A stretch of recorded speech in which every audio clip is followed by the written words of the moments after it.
from the German Confederation in 1815 to the German Empire in 1871. In a first step, we'll look at the situation in 1815, when the Congress of Vienna created the German Confederation, a loose association of 39 states.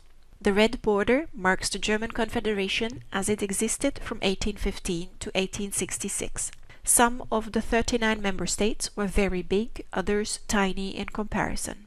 The Confederation had a special aspect. The two largest states, Prussia with its capital Berlin and Austria with the capital Vienna, had territories both within the Confederation but also outside of it.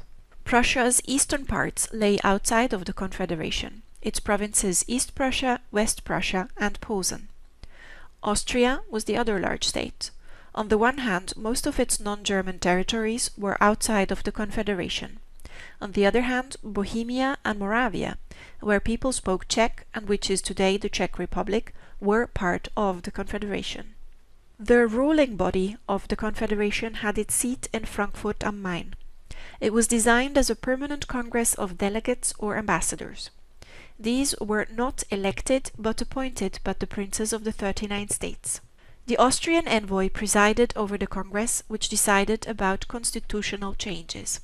Like this, the German Confederation was a weak, diversified, ununified, complex political structure that also impeded economic growth, as each state had its own currency and demanded customs duties at its borders.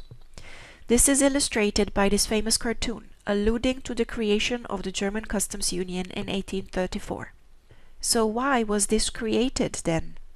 The Congress of Vienna had to replace the Holy Roman Empire that was dissolved in 1806 under the influence of Napoleon. As the princes wanted to keep their sovereignty, the Confederation was deliberately designed to be weak. This also served the interests of the great powers Prussia and Austria, which competed for dominance in the German Confederation. We call this German dualism. However, this did not serve the interests of the majority of the people, who wanted unity, a united German nation-state, and liberty, democratic rights. But this situation lasted until the 1860s.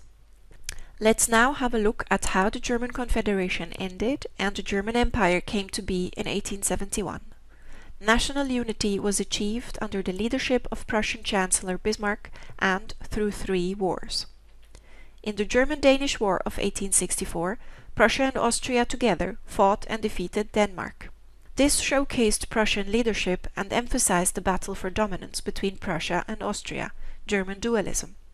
Soon, war broke out between Austria and Prussia. Austria was defeated. Prussia had firmly established its leadership claim and showed its military and industrial superiority. Austria had been eliminated as competition for leadership within the German Confederation and was excluded from it. The German Confederation was dissolved in 1867. Under Prussian dominance, the North German Confederation was established. It included all of Prussia and all German states, apart from 4 South German states that remained independent: Bavaria, Baden, Württemberg and Darmstadt. Meanwhile, Austria turns its attention to Southeast Europe, to Hungary and the Balkans. The dual monarchy with Hungary was formed. Austria-Hungary, officially called Kaiserliche und Königliche Doppelmonarchie, in short, KUK.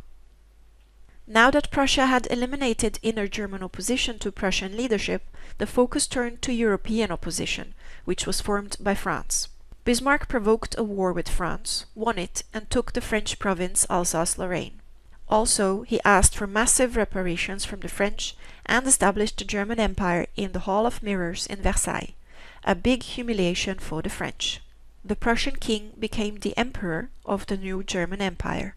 The people now had unity and form of a German national state, but no liberty.